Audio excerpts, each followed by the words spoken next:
24 का जनादेश किस ओर जाने वाला है। देखिए, हम चर्चा कर रहे थे यहाँ पर हितेश जी की सबसे ज्यादा जो ध्यान रहता है लोगों का कि सत्ता पर काबिज कौन हुआ, लेकिन आज देखिए अभी जो समय है 7 बज गए हैं, लेकिन अब तक ये साफ नहीं हो पाया है। और इस वक्त जी, क्योंकि हम लगातार इसी बात को लेकर ये कह भी रहे थे कि इस बार का जो मैंडेट आया है वो किसी भी एक पार्टी के पक्ष में जाता हुआ नजर नहीं आया। हालांकि भारतीय जनता पार्टी सबसे बड़ी पार्टी बनी है, लेकिन 272 के जादुई फिगर से पार्टी अभी भी करीब करीब 30-32 सीट दूर रह रही है। और यही चिंता की बात है भारतीय जनता पार्टी के लिए भी। और दूसरी तरफ इंडिया गठबंधन जो 295 से ज्यादा सीटें जीतने का दावा कर रहा था, वो इस वक्त 232 सीटों पर है। और कांग्रेस पार्टी 100 के आसपास लगातार कर रही है, कभी 98, कभी 99, कभी 100 सीटें होती हैं। तो कुल मिलाकर ये जो चीजें निकल के सामने आई, और इसमें हम थोड़ी देर पहले चर्चा कर रहे थे कि अब जो छोटी पार्टियां, जिसमें तेलुगु देशम पार्टी हो गई, जिसमें जेडीयू हो गई, ये सारी ऐसी पार्टियां हैं जिनकी भूमिका अब बहुत महत्वपूर्ण हो जाएगी आगे आने वाले कुछ दिनों के लिए, जब तक कि सरकार बनने की पूरी स्थितियां यहाँ पर बनती है। हालांकि अब धीरे धीरे भारतीय जनता पार्टी के खेमों में भी जश्न मनाने की बात शुरू हो गई है। इस बीच रिजल्ट्स की बड़ी बातें भी हम बता देते हैं सिस्टम के खिलाफ। चलिए, दूसरी बड़ी बात, सरकारी मशीनरी का दुरुपयोग किया गया, ये मल्लिकार्जुन खड़गे ने अपने प्रेस कॉन्फ्रेंस में कहा। दिल्ली में बुधवार को एनडीए और आईएनडीआई की बैठक, वाराणसी से पीएम मोदी 1.5 लाख से ज्यादा वोटों से जीते हैं। ये एक खबर जो है खासतौर पर कांग्रेस के लिए है। रिजल्ट की बड़ी बातें हम इस वक्त आपको बता रहे हैं। सिस्टम के खिलाफ लड़ाई लड़ी है, राहुल गांधी ने कहा। इसके साथ ही उन्होंने ये भी कहा कि ये जनता की जीत है, लोकतंत्र को जिताया है जनता ने। तो रिजल्ट की क्या बातें निकलकर बाहर निकली हैं, ये तमाम बातें आप ग्राफिक्स के माध्यम से यहाँ पर देख रहे हैं। तो लगातार रिजल्ट्स की बड़ी बातें दिखा रहे हैं। आरा से मोदी कैबिनेट के मंत्री आरके सिंह इस वक्त हार गए हैं तेज जी, ये एक बड़ी बात निकलकर सामने आ रही है। और कुछ बड़े मंत्रियों का सेटबैक लगा, जिसमें एक और जीत यहाँ पर सामने आ रही है। दुर्ग से विजय बघेल 4,39,000 वोटों से जीत गए हैं। महासमुंद में बीजेपी की रूप कुमारी 1.5 लाख वोटों, लगभग 1.5 लाख वोटों से आगे नजर आ रही है। यहाँ पर छत्तीसगढ़ की तमाम बड़ी खबरें आपको बता रहे हैं। बीजेपी की कमलेश जांगड़े 60,000 वोटों से इन्होंने जीत हासिल कर ली है, यानी कि शिव डहरिया जीते हैं, हार गए, माफ कीजिएगा। तो देखिए, जितने बड़े चेहरे थे, जितने कांग्रेस के जो दिग्गज चेहरे थे, वो कहीं भी जीत नहीं पाए, ये बड़ी बात है। बृजमोहन अग्रवाल 5.5 लाख वोटों से चुनाव जीत गए हैं। ये एक बड़ा फिगर है, क्योंकि पूरे छत्तीसगढ़ में अब तक की सबसे बड़ी जीत ये कहलाएगी। क्योंकि और ये पहले से ही उम्मीद की जा रही थी, जब से उनका कैंडिडेचर का ऐलान हुआ था।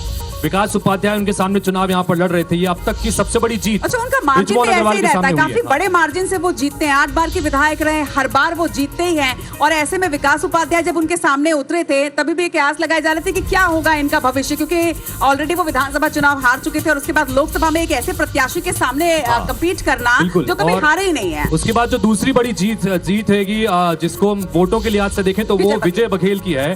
करीब 3.5 लाख वोटों से अभी आगे चल रहे हैं। हालांकि उनके जीतने 4,39,000 वोटों से जीत गए हैं, ये अपडेट भी आ रहा है। तो पिछली बार 3,90,000 वोटों से विजय बघेल चुनाव जीते थे, और इस बार उन्होंने अपने इस वोट के जो जीत के अंतर को और ज्यादा बड़ा किया है। करीब 4.5 लाख वोटों से इस बार वो चुनाव जीतते नजर आ रहे हैं। 2 सीटें सरगुजा और जांजगीर, जहां पर जीत हार का जो अंतर है वो 60,000 के आसपास का है। और कमोबेश अगर 2 घंटे पहले तक की स्थिति देखें तो बिलासपुर में भी ये स्थिति थी, लेकिन वहां अब मार्जिन बढ़ता जा रहा है। 1.25 लाख के आसपास वोटों से देवेंद्र यादव वहां से पीछे चल रहे हैं। और बिल्कुल लगातार, चूंकि अविनाश, इससे पहले हम जब पिछले बार के चुनावों से कंपैरिजन करते हैं तो कई ऐसे राज्य थे उत्तर भारत के जहां पर भारतीय जनता पार्टी ने क्लीन स्वीप किया था। उसमें राजस्थान भी 25 में से 25 सीटें थी।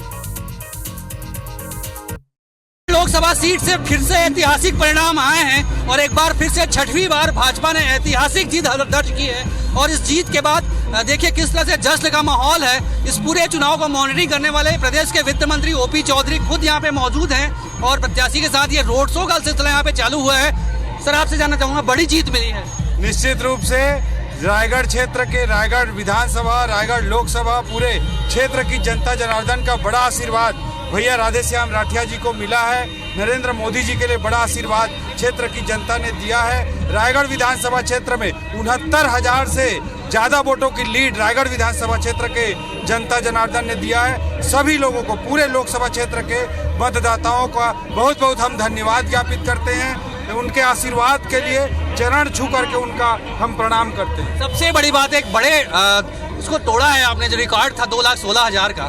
कहीं ना कहीं ये 2,40,000 से भी अधिक किया है। क्या कहेंगे, दिल खोल के जनता ने आशीर्वाद दिया।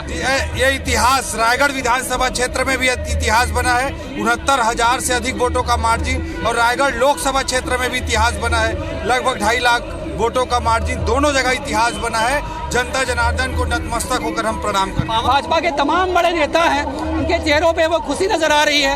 ये वो चेहरे हैं जिन्होंने चुनाव को जीतने के लिए दिन रात पसीना बहाया है, और आज चुनाव परिणाम सबके सामने हैं। तो कहीं ना कहीं एक बार फिर से 6वीं बार भाजपा ने इस चुनाव में ऐतिहासिक जीत दर्ज की है। कैमरामैन जितेंद्र सोनी के साथ अविनाश पाठक, IB24 रायगढ़।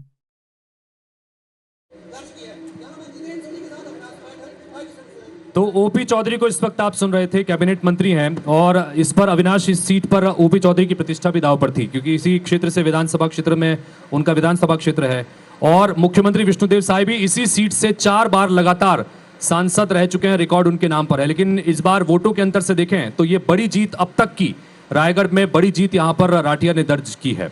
बिल्कुल, जब हम यहाँ पर छत्तीसगढ़ में जिस तरह से लगातार बीजेपी के प्रत्याशियों की जीत हो रही है और कांग्रेस की हार हो रही, तो एक छोटा सा सवाल यहाँ पर बनता है। सुबोध जी, आपसे मेरा ये सवाल है कि सिर्फ हार नहीं रहे हैं, बड़ी मार्जिन से हार रहे हैं। आप इस बात पे तो बड़े खुश नजर आ रहे हैं कि देश में आपके अलायंस ने बड़ा अच्छा काम किया है, लेकिन छत्तीसगढ़ में जिस तरह से आपके बड़े दिग्गज चेहरे हारे हैं, शिव डहरिया हो, पूर्व CM हो, चाहे जो भी चेहरे हों, आप देखिए किस तरह से हार रहे हैं और लाखों के मार्जिन से हार रहे हैं। आपको क्या लगता है कौन सा फैक्टर है जो काम नहीं कर पा रहा है कांग्रेस के लिए छत्तीसगढ़ में?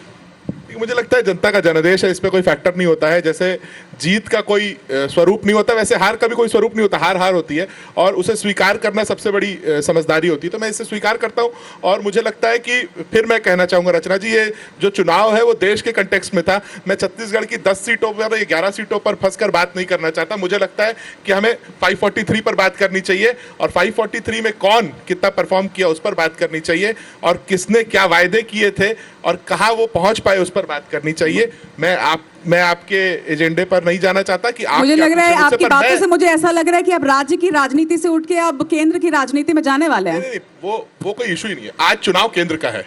जिस दिन छत्तीसगढ़ का चुनाव था, हम छत्तीसगढ़ के कंटेक्स्ट में बात करते थे। क्या ये केंद्र का चुनाव लगातार अलग अलग प्रचार चल रहा था कांग्रेस मुद्दों पर पार्टी का चुनाव होते हैं। छत्तीसगढ़ में जब चुनाव प्रचार चल रहा था कांग्रेस पार्टी का, तो बीजेपी लगातार ये दावा कर रही थी कि जो मंत्री हारे हैं, जो पूर्व मंत्री टिकट दिया गया कांग्रेस पार्टी को, ये उन्हीं हारे हुए चेहरों पर क्यों भरोसा जता रहे हैं? जनता उन हारे हुए चेहरों को फिर से नकार देगी, ये बीजेपी शुरू से दावा कर रही थी आपके कैंडिडेट्स। ये हो सकता है, और मुझे लगता है कि हार के विषयों पर हमेशा मंथन होना चाहिए। हार को स्वीकार करके उसका मंथन करना, जो संगठन उसको करता है वो आगे बढ़ता है। तो हम जरूर छत्तीसगढ़ के साथ साथ मध्य प्रदेश के विषयों पर भी मंथन करेंगे। और पूर्व मुख्यमंत्री पीछे चल रहे हैं, लगभग हार उनकी तय है। बड़ा झटका कांग्रेस पार्टी को छत्तीसगढ़ में।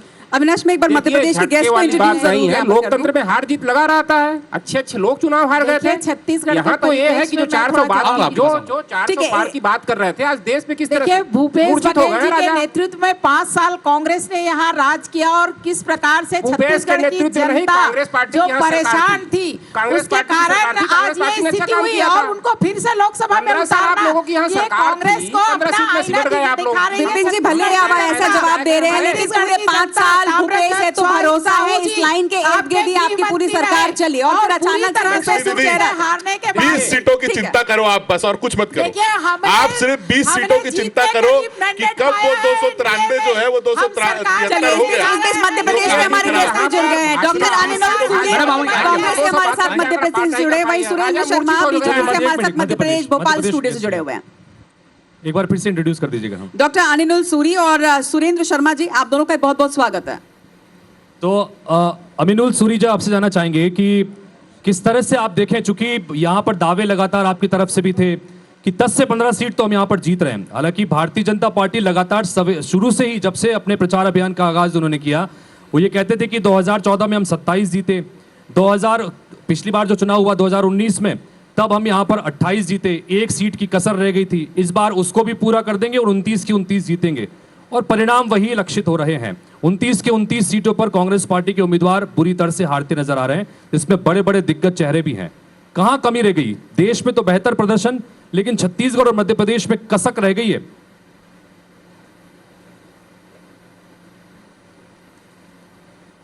देश जीता है। आज जो परिणाम आए हैं उसमें भारत की जीत हुई है, हिंदुस्तान जीता है। आज नरेंद्र मोदी जी का अहम अमित शाह जी का अहंकार, ये हारा है और इंडिया जीता है। और इंडिया जीता है और मोदी जी हारे हैं। आज जब हम चुनाव परिणामों का विश्लेषण करते हैं तो आज जो इतनी निकटता की लड़ाई हमको देखने को मिल रही है, अगर हमने मध्य प्रदेश में जिस तरह से हम जिम्मेदारी लेते हैं, मैं आखिरी पंक्ति का कार्यकर्ता हूं कांग्रेस पार्टी का, हम जिम्मेदारी लेते हैं कि हमारी विफलताओं के कारण हम उस तरह का परिणाम नहीं दे पाए, नहीं तो आज इंडिया गठबंधन अभी बहुमत का आंकड़ा पार कर चुका होता। जो आशा हमें मध्य प्रदेश से थी, हमारे अंदर कमियां रहीं, जो भी कमियां हैं वो आज तो अभी बैठ के सुबह से शाम तक में विश्लेषण नहीं हो सकता कि हम लगातार क्यों हार रहे हैं, हमारे बड़े नेता क्यों हारे, जब हमने टिकट इतने अच्छे दिए तो हार के कारण क्या रहे।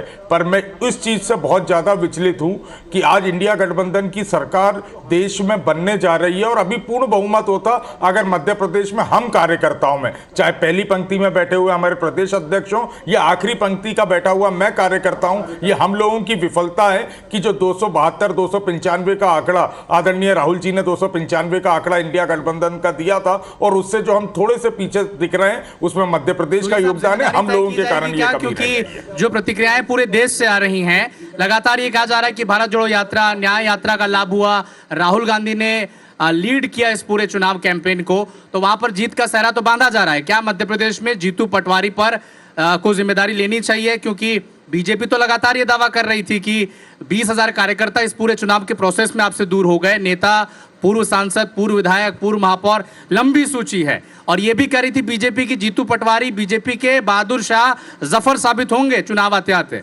जिम्मेदारी लेंगे जीतू पटवारी? देखिए, जीतू पटवारी की जिम्मेदारी नहीं है, कांग्रेस के हर एक कार्यकर्ता की जिम्मेदारी है।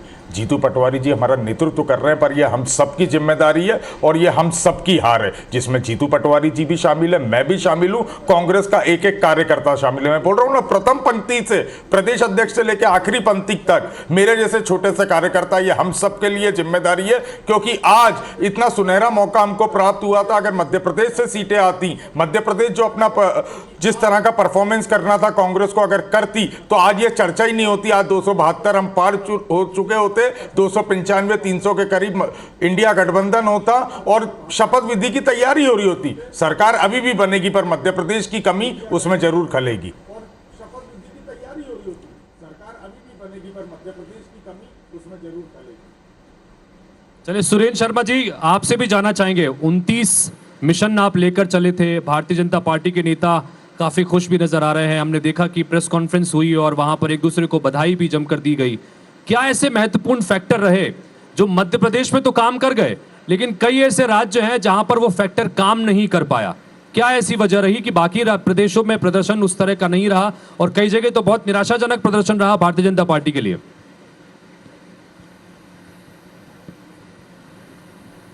देखिए, एक बात तो बहुत क्लियर है, मध्य प्रदेश का जो संगठन है वो भारतीय जनता पार्टी का देश का सबसे अच्छा संगठन है।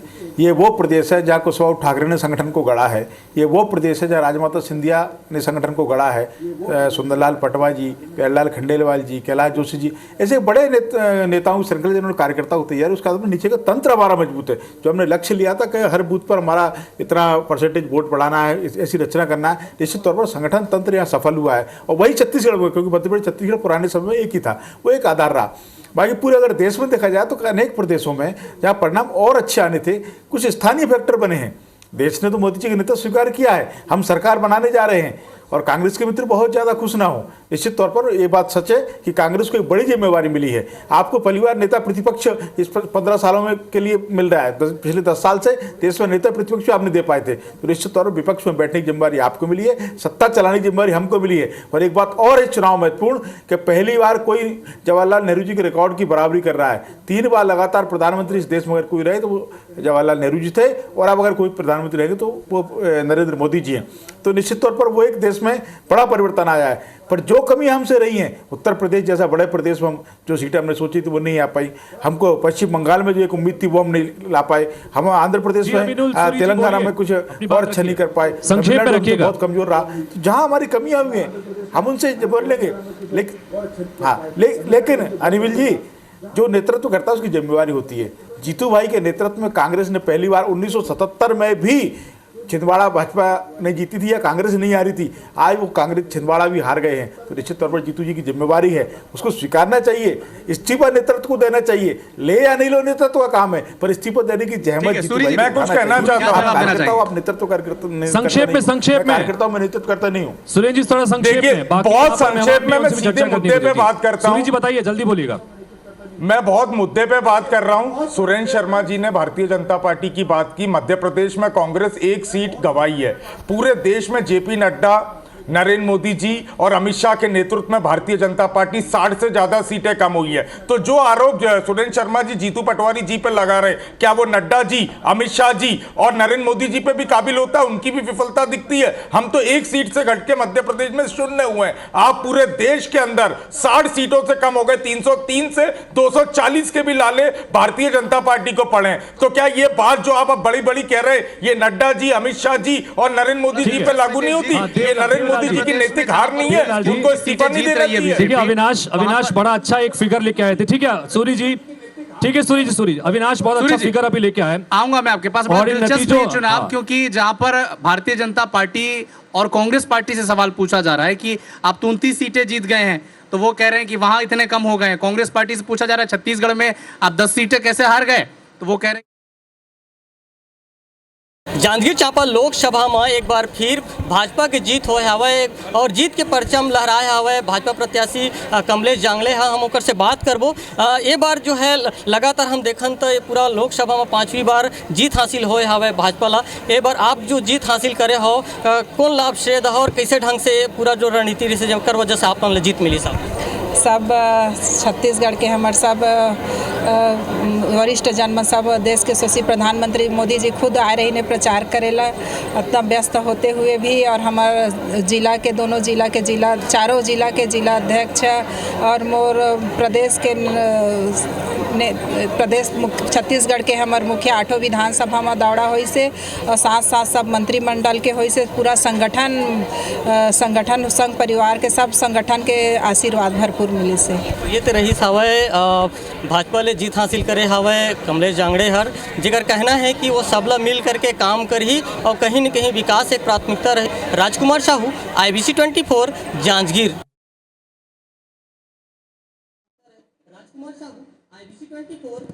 जांजगीर सीट देखिए बहुत महत्वपूर्ण, यहाँ से शिव डहरिया चुनाव हारे हैं। एक पूर्व मंत्री को मैदान में उतारा था और इनके सामने भारतीय जनता पार्टी ने एक सरपंच को मैदान में उतारा था, तो और वो चुनाव ये भी जीत गए। हाँ, कि वहां पर भारतीय जनता पार्टी की एक भी सीट नहीं है विधानसभा वार अगर स्थिति देखी जाए। बिल्कुल कांग्रेस पार्टी मजबूत थी और लगातार ये तर्क दिया जा रहा था कि वहां पर इसी सवाल कर रहे थे, बड़ा महत्वपूर्ण था। सुबोध, मैं आपसे इस पर जरूर प्रतिक्रिया लूंगा।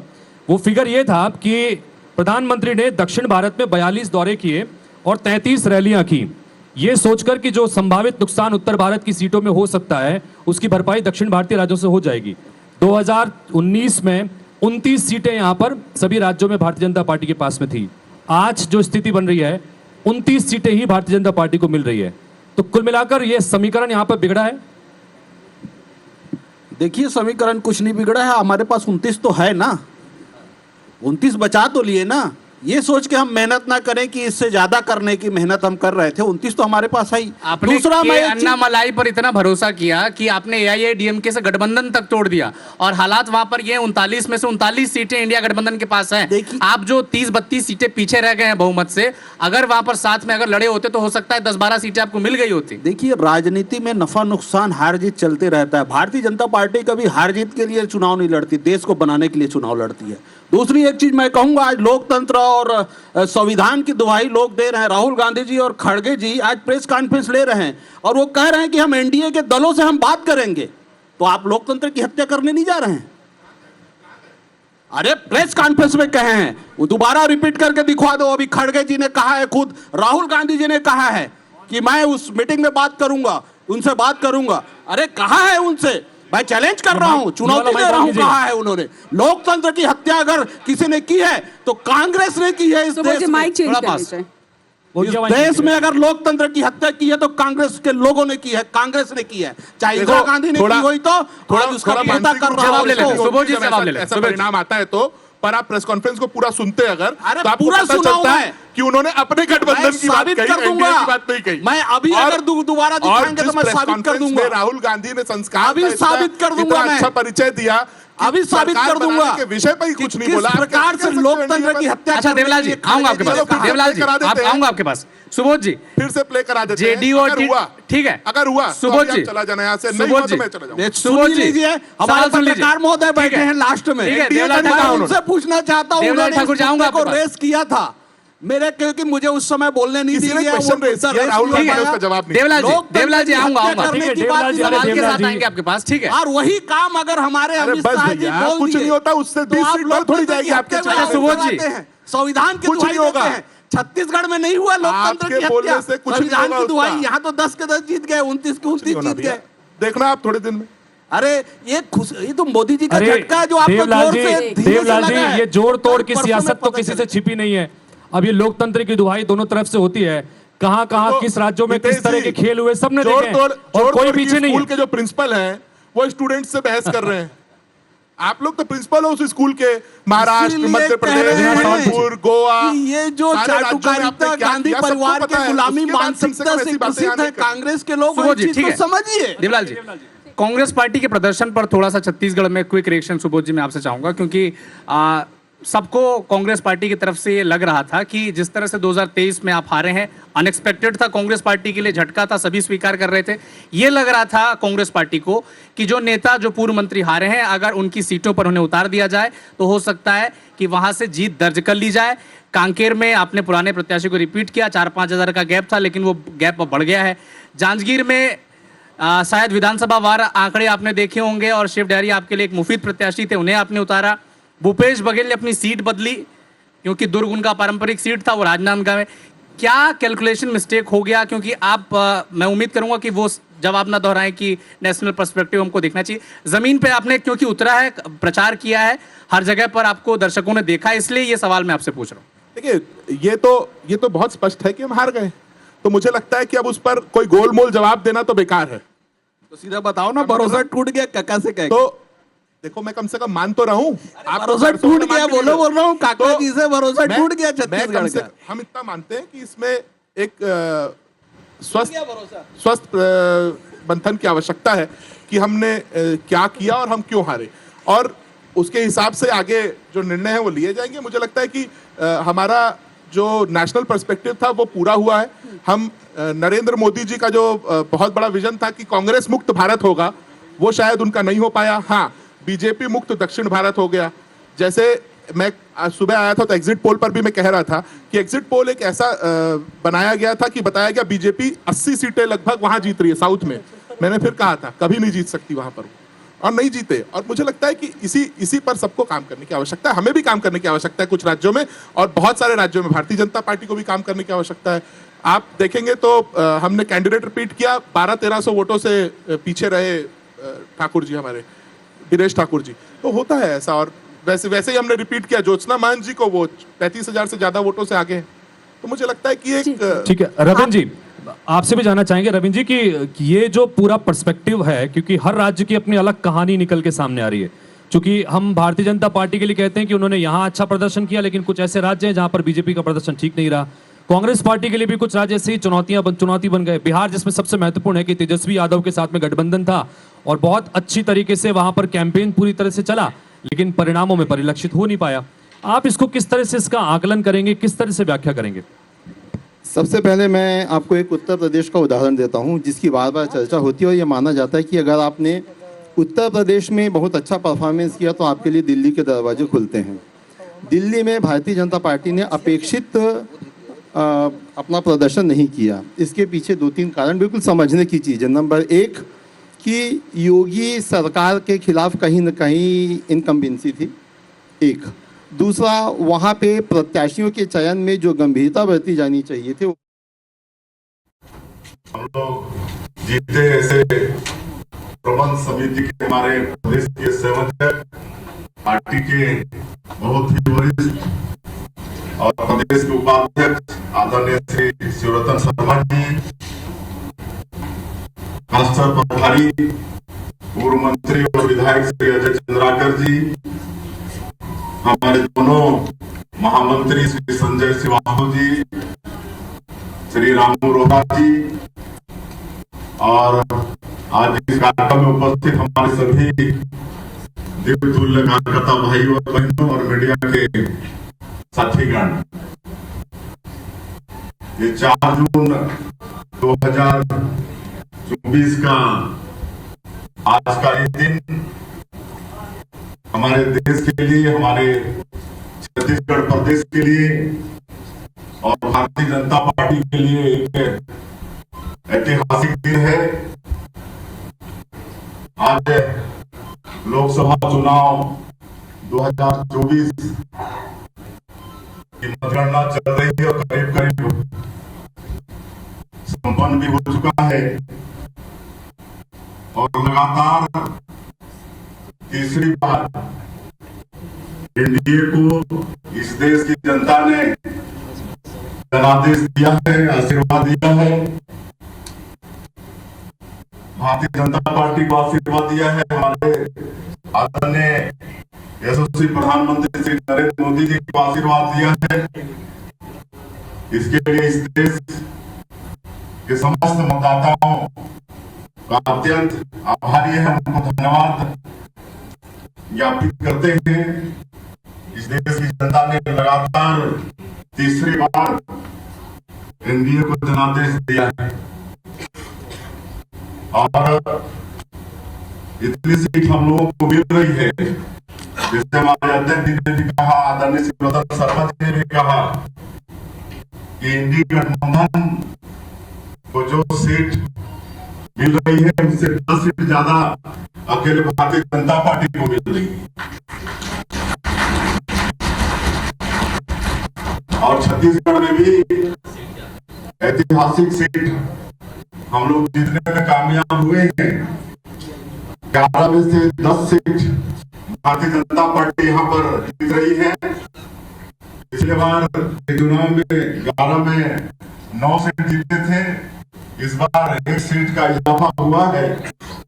11 में 10 सीट भारतीय जनता पार्टी यहाँ पर जीत रही है। तो मैं मुख्यमंत्री के नाते हमारे प्रदेश के सभी दिव्यतुल्य मतदाता भाई बहनों का हम धन्यवाद करते हैं, उनका आभार करते हैं। उन्होंने मोदी की गारंटी पर और 100 दिन में छत्तीसगढ़ की हमारी प्रदेश की सरकार ने जो काम किया उस पर मुहर लगाया है, आशीर्वाद दिया है। इसके लिए सभी मतदाता भाई और बहन बहुत बहुत धन्यवाद के पात्र हैं।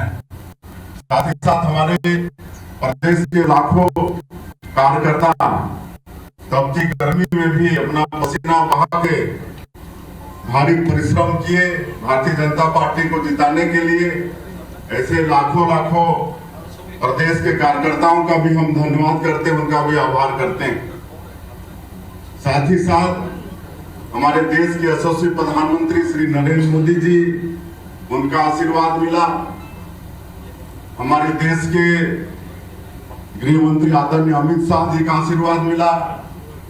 सम्मान्य राष्ट्रीय अध्यक्ष श्री जेपी नड्डा जी का आशीर्वाद मिला। हमारे और भी बहुत केंद्रीय नेता, केंद्रीय मंत्रियों का आशीर्वाद मिला और इतनी बड़ी सफलता हम लोग को मिली। उनको भी हम धन्यवाद देते हैं छत्तीसगढ़ प्रदेश की तरफ से। और यहाँ छत्तीसगढ़ में हमारे प्रदेश अध्यक्ष के मार्गदर्शन में ये पूरा चुनाव हम लोग लड़े, जिसमें नितिन नवीन जी प्रभारी थे चुनाव के, आदरणीय शिव प्रकाश जी क्षेत्रीय संगठन महामंत्री राष्ट्रीय, हमारे क्षेत्रीय संगठन महामंत्री अजय जामवाल जी, सबका मार्गदर्शन मिला, सबका आशीर्वाद मिला। हमारे प्रदेश के सभी मंत्रीगण, विधायकगण, सांसदगण, नेतागण सब लोग काम किए और सब मिलकर अच्छी सफलता हासिल की है। इसलिए सबको हम धन्यवाद देते हैं, बधाई देते हैं। और जिस तरह से अजय जामवाल जी का मिथक है कि जहां भी जाते हैं वहां पर चुनाव हारते नहीं।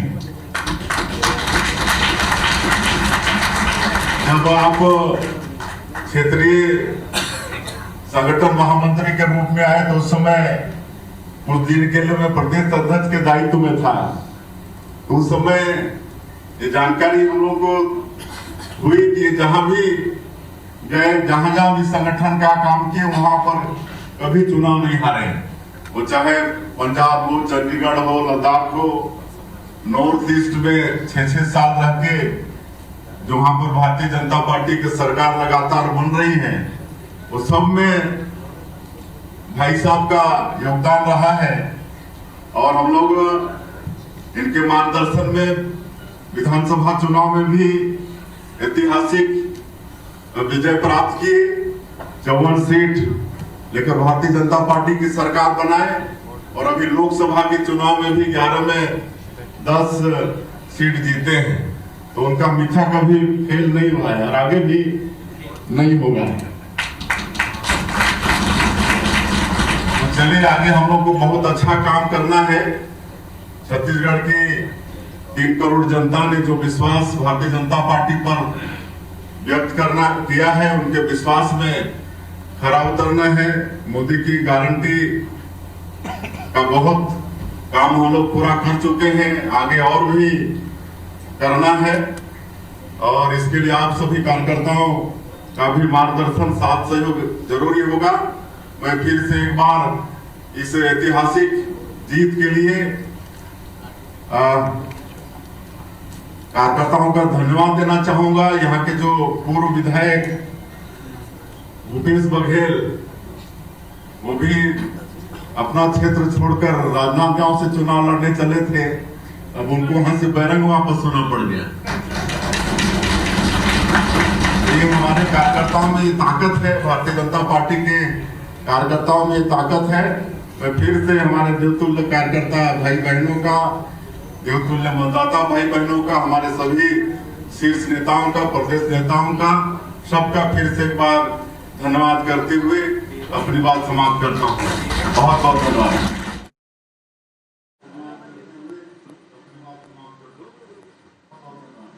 तो छत्तीसगढ़ के मुख्यमंत्री सीएम साय को आप सुन रहे थे और जिक्र एक सीट का हो रहा है राहुल टिकरिया जी, कोरबा का, जहां से अंदर खाने की भी खबर ये थी कि बीजेपी के कार्यकर्ता साथ नहीं दे रहे थे उनको, ऐसा था क्या?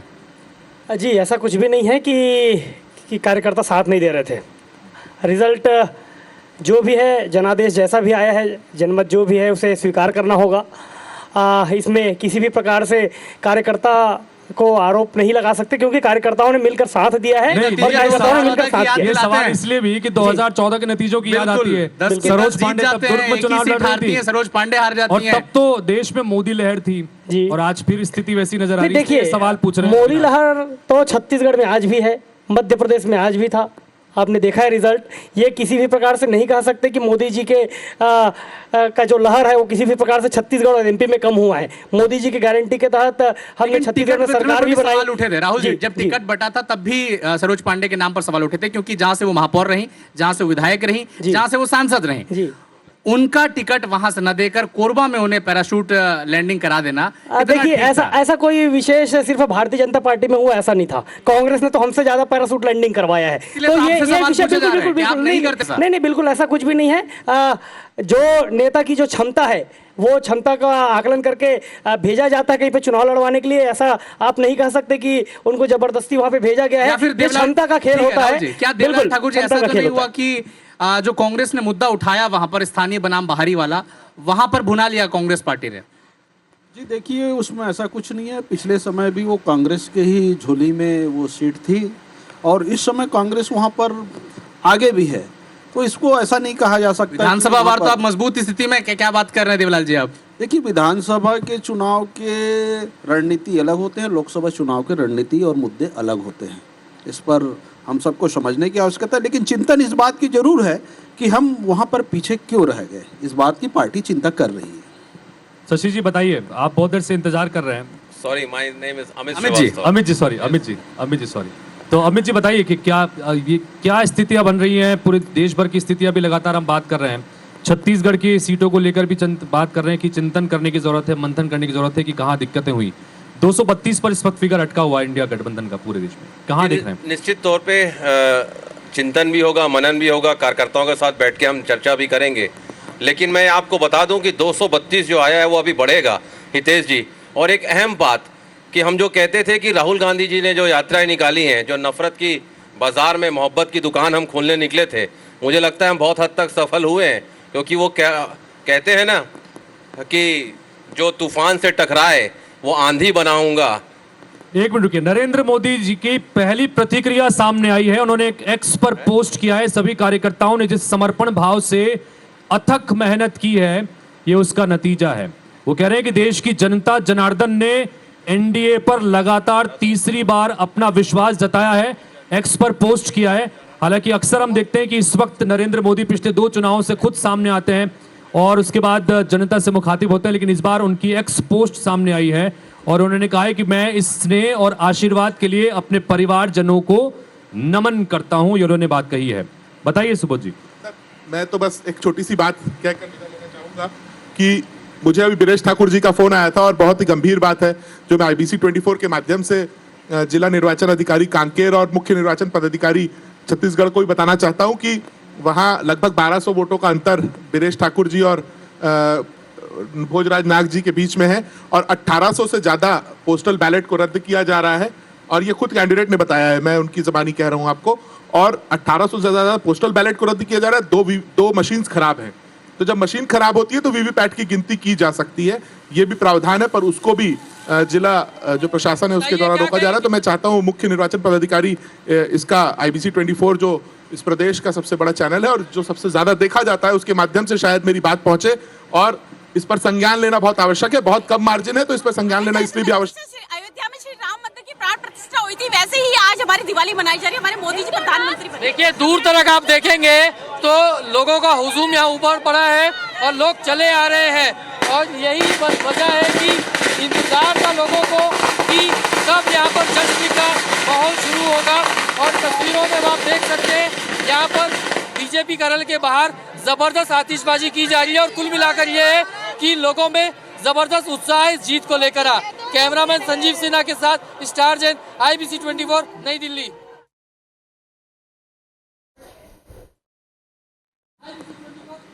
तो होर्डिंग्स की हटाने की जो तस्वीरें और खबरें सामने आ रही थी तेज जी, अब वो जश्न में तब्दील हो रही है, पटाखे फोड़े जा रहे हैं, झंडे भी लहराए जा रहे हैं। अब देखिए ये तस्वीरें बिल्कुल लाइव तस्वीरें हैं। ये भारतीय जनता पार्टी के दफ्तर के बाहर अब कार्यकर्ताओं का जुटना भी शुरू हो गया है और हम हाथ में देख रहे हैं कि कई सारे लोग हनुमान जी की गदा लेकर भी पहुंचे हैं, झंडे भी नजर आ रहे हैं, गदा भी लेकर पहुंचे हैं और अब वहां पर धीरे धीरे जश्न शुरू हो रहा है। सड़कों पर अब आतिशबाजी भी शुरू हो गई है। तो भारतीय जनता पार्टी ने आखिरकार अब जश्न मनाना भी शुरू कर दिया है। प्रधानमंत्री नरेंद्र मोदी ने भी एक्स पर पोस्ट करके अपनी बात लिखी और ये कहा कि जनता जनार्दन ने जो फैसला सुनाया है और लगातार ये फैसला सुनाया है कि तीसरी बार देश में एनडीए की सरकार बनने जा रही है और नरेंद्र मोदी स्वयं वाराणसी सीट से 1,52,000 वोटों से चुनाव जीते हैं।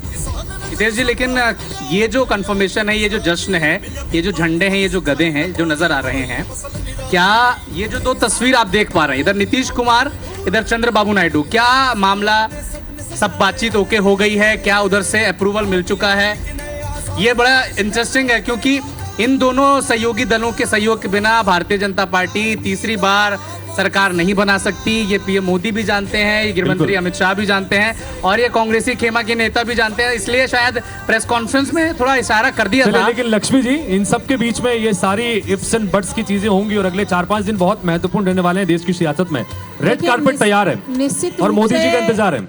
ये जो मैंडेट आया है, लेकिन एनडीए को स्पष्ट बहुमत मिला है और हम पूरी तरह से सरकार बनाने में सक्षम है। उसके बाद भी अगर कोई और अन्य दल अगर हमारे साथ आना चाहता है तो निश्चित रूप से शामिल करेगी पार्टी और आगे बढ़ेगी।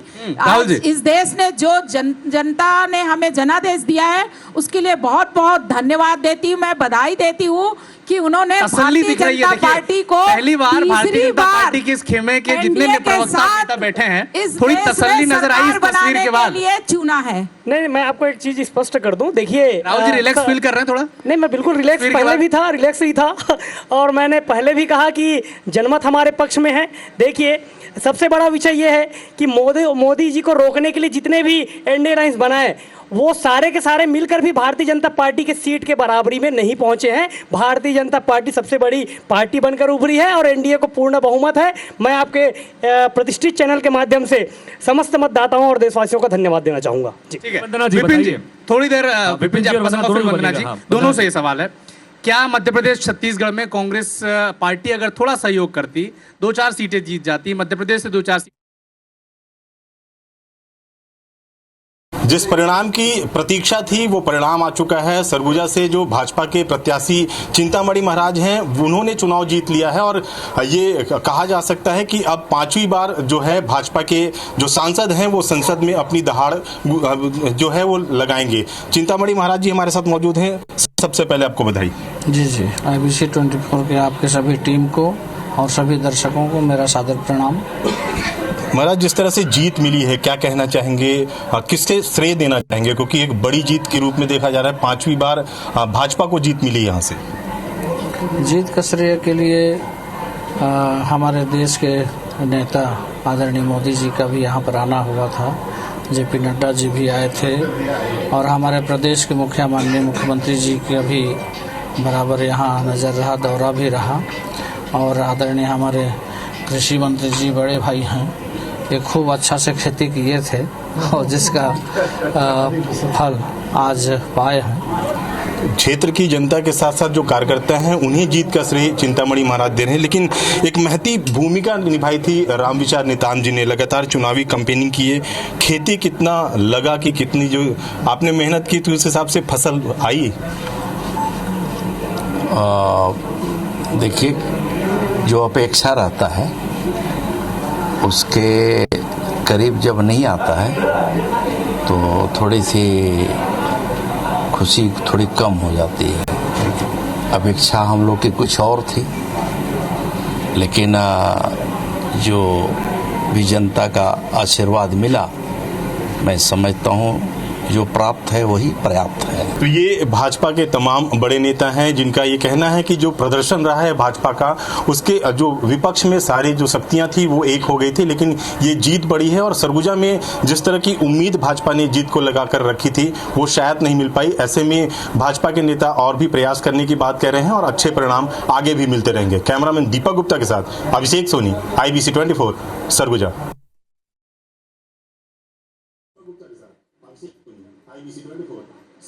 तो चिंतामणि महाराज सरगुजा सीट से करीब 60,000 वोटों से जीते हैं और ये चूंकि वोट का जो अंतर है उनको लगता है कि और बेहतर यहां पर हो सकता था। इन सब के बीच रोडमल नागर चुनाव जीत गए हैं। रोडमल नागर के चुनाव जीतने का मतलब है कि दिग्विजय सिंह चुनाव हार गए हैं, पूर्व मुख्यमंत्री। तो देखिए पूर्व मुख्यमंत्रियों के लिए किस तरह से एक के बाद एक झटके मिले हैं। छत्तीसगढ़ में पूर्व मुख्यमंत्री भूपेश बघेल चुनाव हार गए और राजगढ़ सीट से पूर्व मुख्यमंत्री दिग्विजय सिंह को मैदान में उतारा था, ये उनका गृह क्षेत्र है और वहां पर करीब 1.5 लाख वोटों से चुनाव वो हार गए हैं। और पूर्व मुख्यमंत्री कमलनाथ छिंदवाड़ा जो उनका गढ़ था, वहां से करीब 4 दशक बाद चुनाव हारे हैं नकुलनाथ। और इन सब के बीच चूंकि नकुलनाथ चुनाव हारे, लेकिन जो हार एक तरह से कमलनाथ की कहलाएगी क्योंकि नकुलनाथ जो है बिल्कुल दांव पर प्रतिष्ठा उस सीट पर जाहिर तौर पर लगी हुई थी। चलिए, लेकिन हम चूंकि वो तस्वीरें लगातार दिखा रहे थे, देखिए अब तस्वीरों में गाड़ियों का काफिला नजर आ रहा है और रेड कारपेट वहां पर तैयार था। थोड़ी देर में यहाँ पर प्रधानमंत्री नरेंद्र मोदी भी सामने आएंगे और हम प्रतिक्रिया ले रहे थे वंदना जी आपसे। रेड कारपेट बिछ गया है भारतीय जनता पार्टी में, यानी तैयारी कर रहे हैं वो लोग कि तीसरी बार एनडीए की सरकार देश में बनने जा रही है। देखिए, तैयारी कर ले बहुत अच्छी बात है, लेकिन हमें पूरा भरोसा है कि सरकार तो अपनी इंडिया गठबंधन की ही बनेगी। और रही बात अभी जैसे कि मेरे भाई बोल रहे थे कि मोदी लहर मध्य प्रदेश और छत्तीसगढ़ में थी, मेरे को नहीं लगता कि मध्य प्रदेश और छत्तीसगढ़ में मोदी लहर थी। मेरे को लगता है कहीं ना कहीं इसमें बहुत बड़ी भूमिका शिवराज सिंह चौहान का था, जो लाडली बहन योजना लाया गया था। मैं वही बता रही, सुनने की क्षमता रखो ना भाई, सुनो तो सही। बताइए। मोदी की लहर और मोदी की गारंटी बिल्कुल यहाँ पर आपको वापसी के साथ रोक रहा हूं। हमारे सहयोगी स्टार दिल्ली से बताऊंगी छत्तीसगढ़ क्या पूरा आपको देश की बात बताऊंगी। थोड़ा सा तो वंदना जी आपके पास भी आऊंगा। हमारे सहयोगी दिल्ली से भारतीय जनता पार्टी के दफ्तर के पास खड़े हैं। स्टार, बताएं अभी कितनी संख्या में कार्यकर्ता वहां पर मौजूद हैं? तस्वीरों में तो दिख रहा है कि रेड कारपेट बिछ चुका है।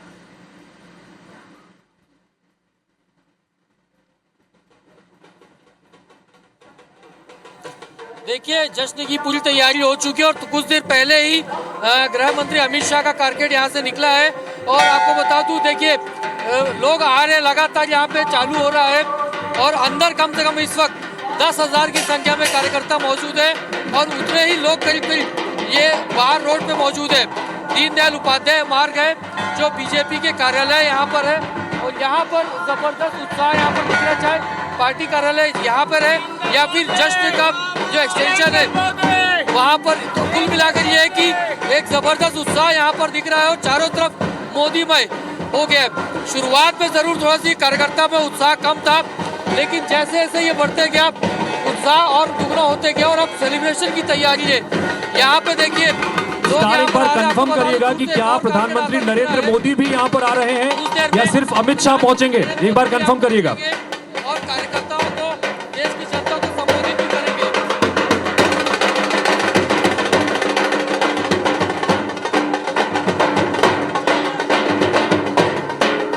चलिए, तो कुल मिलाकर स्टार ने यहाँ पर कंफर्म किया कि थोड़ी देर में प्रधानमंत्री नरेंद्र मोदी भी यहाँ पर पहुंचने वाले हैं। अमित शाह का कारकेट पहले पहुंच गया है, कि अमित शाह वहां पर पहुंच गए हैं और रेड कारपेट बिछा हुआ है। जिस तरह की तैयारियां हैं उससे लग भी रहा है कि प्रधानमंत्री नरेंद्र मोदी यहाँ पर आएंगे और आने के बाद क्या कहते हैं ये देखना बड़ा दिलचस्प होगा।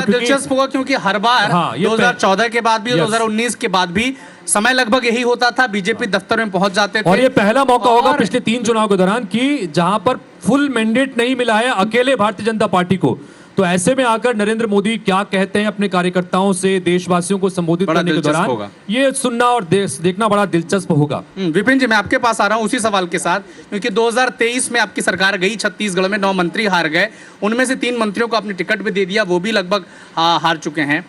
क्या आपको नहीं लगता कि जो चेहरे हार चुके थे 23 में, उन्हीं को टिकट देकर आपने एक बड़ा गलत दांव खेला और जनता जिन्हें नकार चुकी थी, बीजेपी यही तर्क रख रही है कि जिन्हें जनता नकार चुकी थी 23 में, फिर आपने उन्हें चुनाव में उतार दिया? देखिए, आपने अभी बोला कि रेड कारपेट लग चुका है। रेड कारपेट तो लग चुका है, लेकिन साहब का चेहरा तो पीला पड़ गया है। और रहा सवाल कि मंत्री हार गए, अगर मंत्री जीत जाते तो भाई लोकतंत्र में जनता निर्णय करती है किसको वोट देना है नहीं देना। भारतीय जनता पार्टी यहाँ पर जीती है, हम स्वीकार करते हैं लोकतंत्र में। अगर हमको हार मिली है छत्तीसगढ़ में, नहीं विपिन जी, मैं एक बार फिर से आपको रोक रहा हूँ और एक सवाल पूछ रहा हूँ कि 2023 में अगर आपके 9 मंत्री हारे और यही 3 मंत्री बतौर उम्मीदवार सांसद के ये अगर 3 लोग हार जाते हैं, तो आपको नहीं लगता कि सरकार से नाराजगी थी? और इतनी नाराजगी थी कि वो पूर्व मंत्री अब फिर से हार रहे हैं और सरकार से इतनी नाराजगी थी छत्तीसगढ़ में। मैं आपकी बातों से सहमत हूँ, नाराजगी रही होगी जनता की और भ्रष्टाचार करी, नाराजगी रही करी कई जगह। मैं देखो क्या है नाराजगी भाई आपके तो भ्रष्टाचार करेंगे, नाराजगी रहेगी छत्तीसगढ़ में। पार्टी की 15 साल सरकार थी छत्तीसगढ़ में जिस कदर से लूटा है, आप लोग 15 सीट में सिमट गए भैया। हम तो 35 कदर लूटा है छत्तीसगढ़ को, बैठे हैं सामने अभी आपके, मगर हम भ्रष्टाचार में नहीं डूबे, लूटा है हम भ्रष्टाचार में नहीं डूबे। हम तो आपके छलावे वाले घोषणा पत्र में डूबे, दिया है आपके छलावा वाले घोषणा पत्र में डूबे थे। आप सुन तो लो भाई, छलावा के घोषणा पत्र में डूबे थे, भ्रष्टाचार में नहीं डूबे थे, आपके छलावा वाले घोषणा पत्र में डूबे थे और उसी ने आपको डुबा भी दिया। ठीक है विपिन, जाऊंगा आपके पास, आऊंगा। भ्रष्टाचारियों पर विश्वास ज्यादा ठीक नहीं है। हमारे वरिष्ठ सहयोगी संजय शर्मा जी इस वक्त हमारे साथ जुड़ चुके हैं। संजय जी, क्यों जो सवाल मैंने विपिन जी से पूछा था कि 2023 का चुनाव हुआ, 9 मंत्री हार गए, उनमें से 3 मंत्रियों को फिर से कांग्रेस पार्टी ने टिकट दे दिया। इतनी नाराजगी थी छत्तीसगढ़ की भूपेश बघेल की सरकार से कि जो 3 मंत्री उतरे हैं, जहां जांजगीर बेहतर सीट थी, विधानसभा में बीजेपी कमजोर दिख रही थी, वहां भी हार गई। देखिए अविनाश, ये दरअसल जब चुनाव का समय आया था, जो हमने देखा, बहुत करीब से महसूस किया, इनसे नेताओं से भी संपर्क में हम थे लगातार, तो समस्या ये थी, ज़्यादातर लोग जो चुनाव लड़ने के लिए जिनका सोचा गया था पार्टी की तरफ से शायद ये लोग लड़ लेंगे, लेकिन उन्होंने कहा कि भैया पैसे वैसे हमारे पास है नहीं, पैसे आप दोगे तो देखेंगे। अच्छा, उनको यकीन भी नहीं था कि वो जीतेंगे। देखो छत्तीसगढ़ में जो लहर है ना, नेता जानता है, हर नेता ज़मीन से जुड़ा हुआ है, वो जनता की नस को जानता है, उसे पता है कि क्या होने वाला है, रिजल्ट वो दिख रहा है, रिजल्ट दिख रहा है। तो इनको सब टिकट तय किया नहीं, वो ये सोच रहे थे ना कि अगर हम चुनाव लड़े, अपना कुछ पैसा खर्च किए और हारना है, पक्का मालूम है कि हारना है, तो हम अपनी जेब से क्यों खर्च करें, पार्टी अगर देती है तो लड़ेंगे। तो फिर पार्टी के पास क्या उपाय था? जो पार्टी के अंदर जो चर्चा है वो यही हमारे साथ रायपुर लोकसभा क्षेत्र के भारतीय जनता पार्टी के प्रत्याशी बृजमोहन अग्रवाल यहाँ पर मौजूद हैं, जो जैसा लक्ष्य लेके चले थे वो लक्ष्य पे बढ़ते दिखाई दे रहे हैं। कैसा लग रहा है और इसके श्रेय किसको देते हैं? मैं रायपुर लोकसभा क्षेत्र की जनता को, कार्यकर्ताओं को और हमारे केंद्रीय नेतृत्व मोदी जी को, अमित शाह जी को, नड्डा जी को इसका श्रेय देता हूँ कि उन्होंने विश्वास व्यक्त किया और उस विश्वास के ऊपर में जनता का जो प्रेम, स्नेह, आशीर्वाद और प्यार है और कार्यकर्ताओं की मेहनत है, उसने ये रिजल्ट लाया है। आप लोगों ने एक नारा दिया था 400 पार का, मगर वो 400 पार नहीं पहुंच पाए हैं। क्या कहाँ चूक रह गई? और एक बड़े राज्य उत्तर प्रदेश जहां पे आपने राम मंदिर बनाया था, वहां के लोगों का साथ नहीं मिला, इसके पीछे क्या वजह नजर आती है? कोई वजह नहीं है। ये तो जनता, अगर एक ही पार्टी हमेशा जीतती रहेगी तो लोकतंत्र कहाँ है? तो लोकतंत्र में ये परिवर्तन होते रहता है। इस बात भी चर्चा है कि नीतीश कुमार और नायडू जी हैं, वो शायद गड़बड़ कर सकते हैं, दूसरी जगह जा सकते हैं, इस तरह की चर्चा है। क्या ऐसी स्थिति में नरेंद्र मोदी प्रधानमंत्री बनेंगे? एनडीए सरकार चर्चा करते रहेंगे, पर मोदी जी का प्रधानमंत्री बनना तय है। वो तीसरी बार प्रधानमंत्री बनेंगे और इस भारत को विश्व गुरु बनाने के रास्ते पर ले जाएंगे। जीत उन्होंने हासिल मिल रही है, जो लीड उनको हासिल मिल रही है, इसके लिए उन्होंने भारतीय जनता पार्टी के वरिष्ठ नेताओं, कार्यकर्ताओं का आभार व्यक्त किया। कैमरामैन रमाशंकर के साथ राजेश मिश्रा, IBC 24 रायपुर।